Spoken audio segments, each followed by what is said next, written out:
Okay, so back again. My name's Matt, and how we're gonna start today is how it all begun.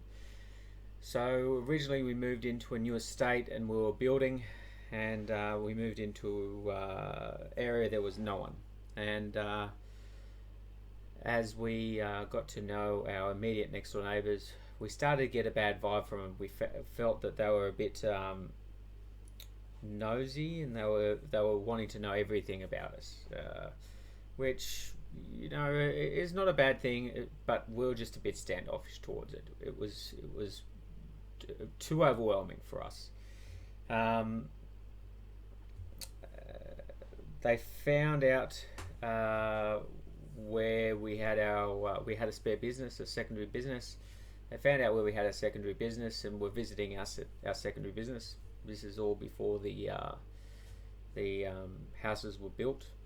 They were sending us messages over Facebook, going through our site, going through our building when we weren't there. So going through our site and sending photos of our site, even though we were going every couple of days having a look. We lived locally, so all these bad signs that we're just getting bad vibes.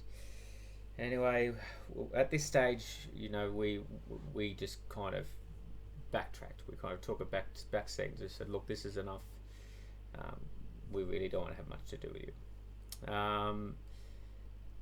When we were installing our fence, my contractor came over to me and said, "Oh, what's going on with your neighbours?" I said, "Oh, look, I really don't know him. What's going on?" He goes, "Oh, um, the female over there called your wife a effing bitch." I'm like, well, that surprised me, but okay, so be it. And the houses were finished. The houses were up and done. So they built all the way to boundary, and we had a double-story house.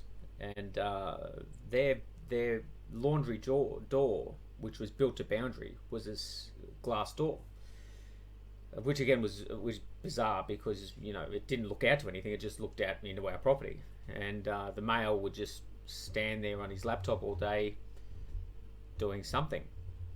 So much so that it made my wife feel uncomfortable because he would just stand there looking over the fence and into our property. Um, uh, would have friends over and they're going, this really is uncomfortable. So I called the police and said, look, this is making my wife feel a bit uncomfortable. The police's response was, look, he's never done anything wrong. He's a person of good order. There's nothing we can do. Okay, no worries. So I go out and build a boundary fence. So I just put 3 slats of timber so he can't see over. I get a knock on the door from the council. Remove it. Remove these pieces of timber because they're a hazard. Yep, okay, no worries. I'll remove them. Give me a week. No, you've got 24 hours. Okay. So long story short, we actually got permission from the mayor to build a garden trellis. And the garden trellis could stand 5 meters, 3 meters tall and 5 meters long. So we built one of them and planted passion fruit at the base of it. You know,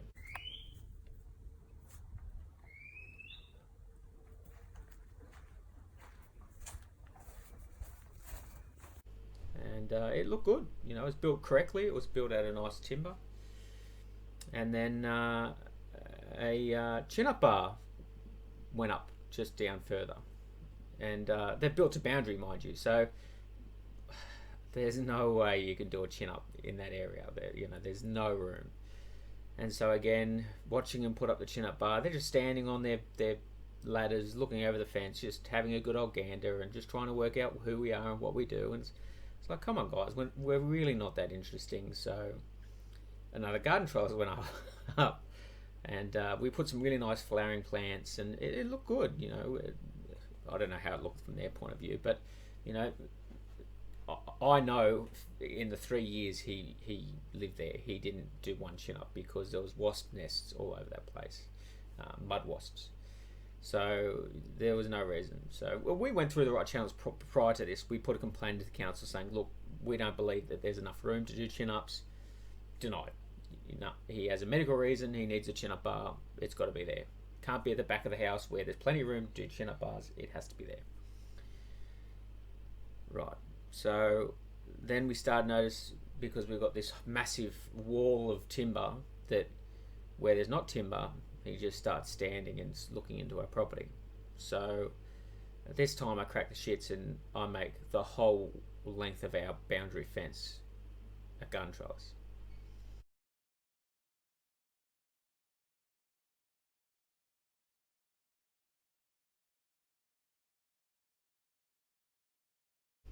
Yes, this is stirring the pot, but we're well within our legal right. And the police have said that there's nothing they can do because he's not doing anything. He doesn't have his hands down his pants. He's done nothing wrong. So we made sure that if he wants to stand and look in our house and look at my wife, that there's going to be a very, very difficult opportunity to do so. And it got out of hand from there. So they would wait till 11 o'clock, 12 o'clock at night and smash bottles into their recycling bins. We did have a garden out the front. They would stamp on a garden, try to pull garden plants out. We contacted the police again. Police don't want to have anything to do with us. We then built a fence out the front that was clearly about half, I'd say probably 10 centimeters off the boundary, so it was on our property.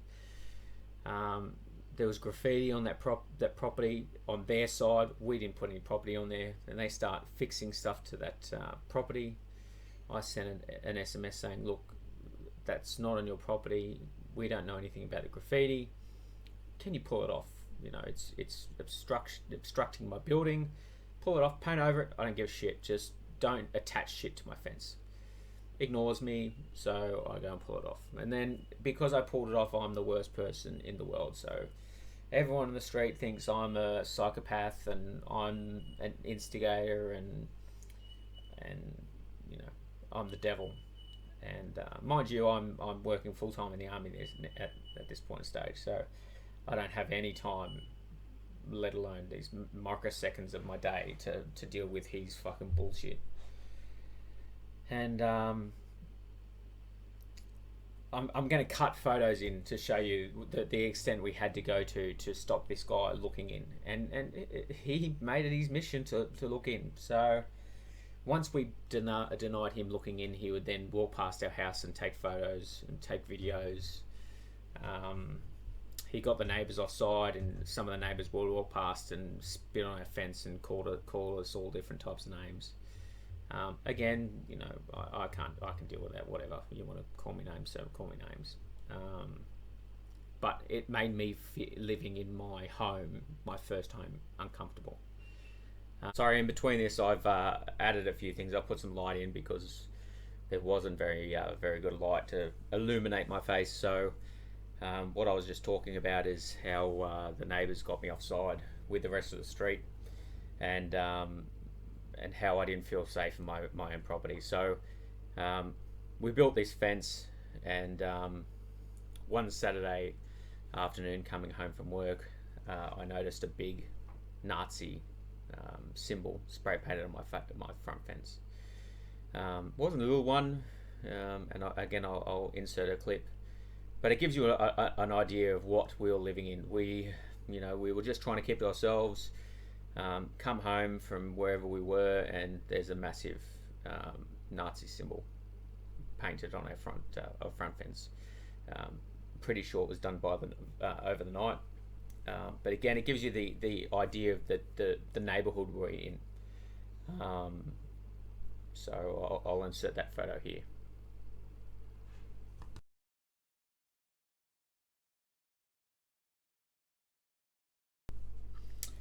So I've got that far offside with the local neighbours, not just with our next door neighbours. That we had one of the neighbours threaten to kill me on Australia Day or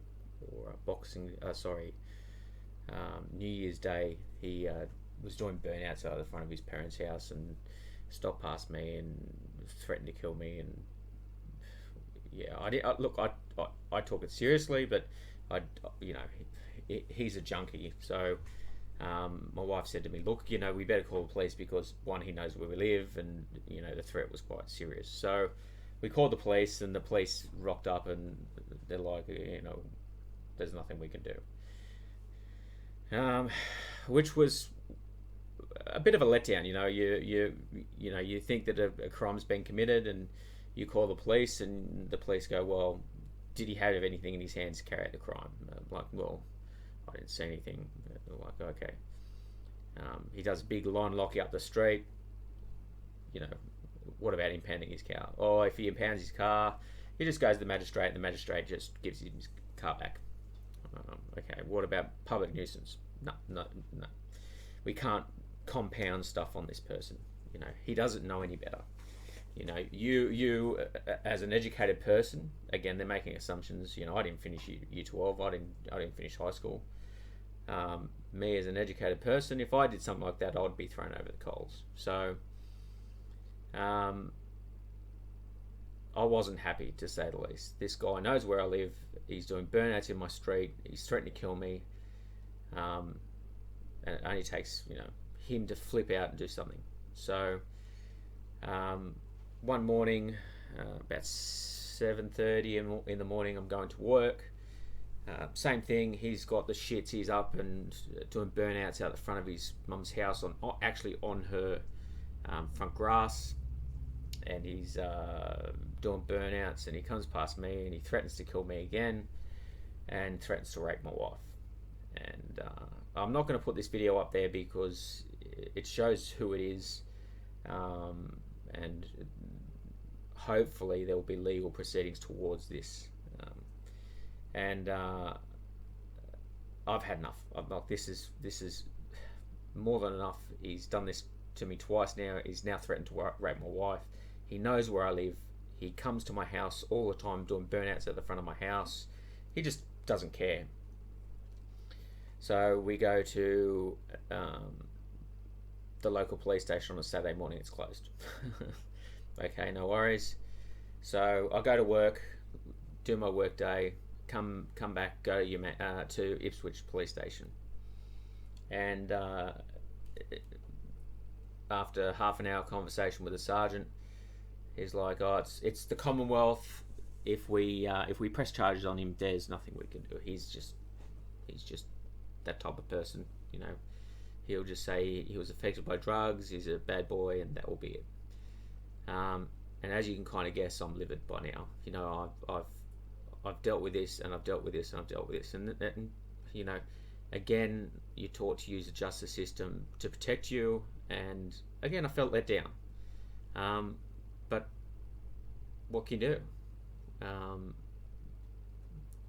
So that's that bit of the story. So what we're going to move on to the next episode will be the search warrant. Will be the entrance to the search warrant, and how it's conducted, and how it goes from there. So again, if you feel like asking any questions, look, anything you need to ask, anything you want to ask, anything you're curious about, feel free to ask. Again, my name's Matt. Thanks for watching.